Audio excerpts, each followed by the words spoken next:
I just did a video recently talking about this article where women said that they were opting out of dating because they were tired of man keeping or being the everything to the man. And there was a lack of reciprocity women were feeling, so they said, get someone else to do it.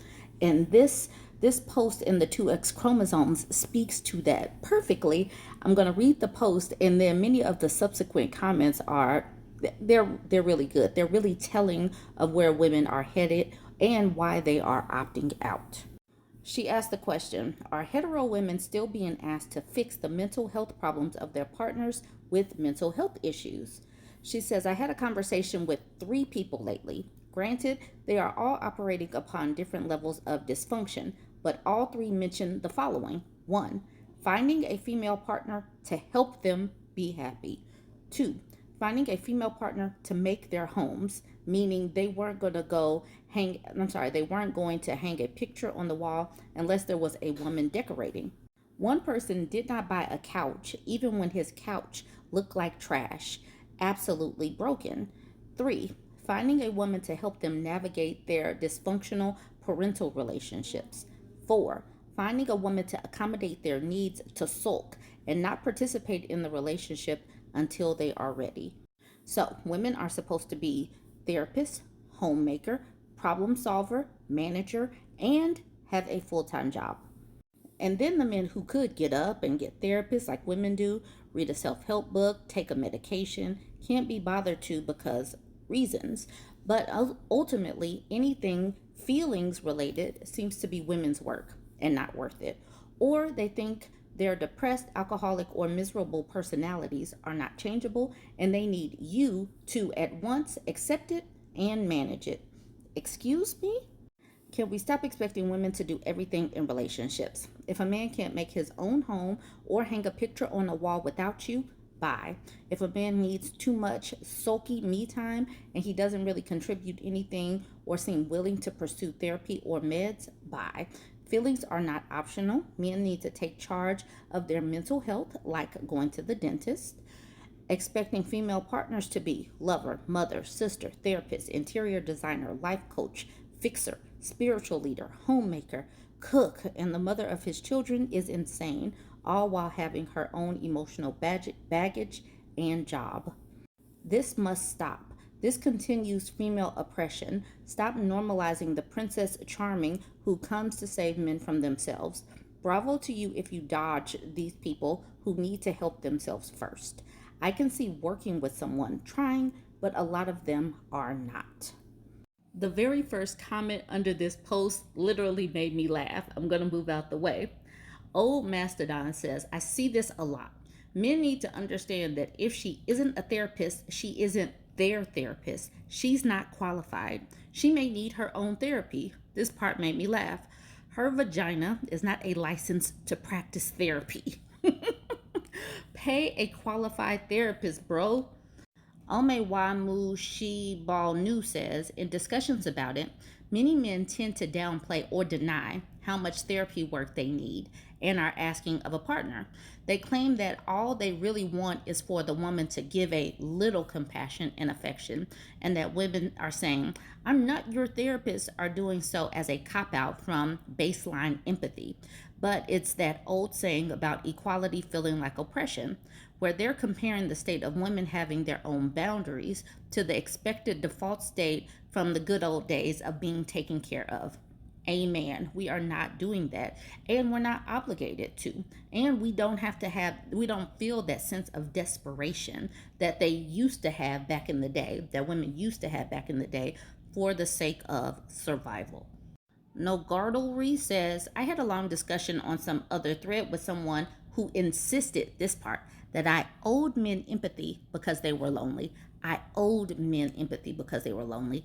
Absolutely not. I loudly said I was done with pouring empathy into a black hole after more than a decade of doing that with my ex. This other person insisted that empathy wasn't emotional labor, and of course they played the card that I was defensive and dismissive, to which I said, yes, I am totally dismissive because male loneliness is not my problem. I am defensive because this point of view is worth defending. Cole Levi says, where's the empathy for all the work and the roles that women are expected to do? And to that, No Gardery says, don't need empathy for things that are expected. Just shut up and do your job. Obviously, that's sarcasm. Just shut up and do your job, because it is expected that women are supposed to do this because men are lonely. So we're just expected to give our empathy. Loki Finn says, you don't need to have empathy for your appliances. This is precisely right. You don't need to have empathy for your dishwasher. You don't need to have empathy for your refrigerator. They are there to be used by these men, and you are something to be utilized. And then she says, I must admit, I feel sorry for my dishwasher sometimes. And then Loki says, yeah, but you have girly empathism. My Fight Song says, I would ask, when was the last time men had empathy for women? But the proper question is, when is the first time men will ever have empathy for women? My Majesticness says, I got into it once when I said that too many men were emotionally broken, so I'm going to stay single for the rest of my life. Oh, geez, all the that's not our fault comments that spewed out. Very impressive. Yeah, so that's not my fault either. And it's also not my responsibility to deal with. Rando guys having crappy lives is not my problem. And then No Gardery says, it was alleged by the other party in my discussion that this is a problem that affects the entire society. And therefore, as part of the society, us women are to participate. Nuh-uh, men can go sort themselves out. No Independent says they need to wake up to the fact that although they want the marriages their fathers and grandfathers had, this part right here, women are effing over it. We refuse to have a marriage like our moms and grandmothers did. Odd Mastodon says, I don't think men were ever happy with their own mental health. They have always said that men live lives of quiet desperation. A good wife merely patted her husband on the shoulder and brought him his slippers and a drink. She had no answers he would hear. Men don't seem to see their role in shaping the world they have to inhabit. Even the idea that they need to protect us makes some women frightened when men in their lives falter. Men set it up like that, not women. This is also something that might be exclusive to hetero relationships. This is where I was tagged in by Terrible Custard. Thank you. She says, your post reads like a lengthy description for several full-time jobs.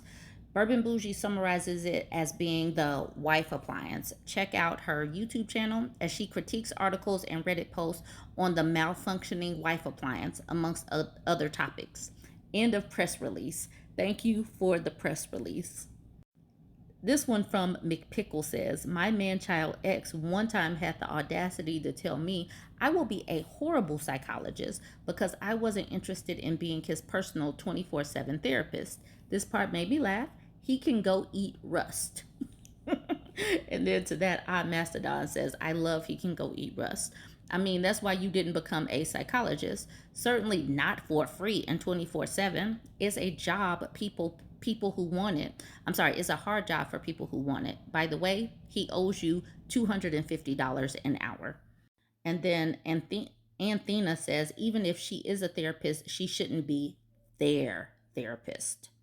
In another post later on today, I'm going to juxtapose how Evie talks about this situation. They say mankeeping is the latest feminist buzzword and it's undermining real femininity. It says feminist scholars have officially coined a new term, mankeeping, casting women's emotional support for men as an oppressive burden. This isn't just another attack on men, it's also a direct attack on femininity itself. Let's talk about it. So I'm going to talk about this article, and Evie is a right-leaning, more like a traditional conservative type of publication. And I'm going to juxtapose it to this New York Times post where it says, weary of the emotional labor of mankeeping. As male social circles shrink, female partners say they have to meet more social and emotional needs. And this picture is amazing. Look, she is watering a garden of men. I absolutely am going to get on this where I am talking about these two articles and juxtaposing them. So stay tuned for that later on today.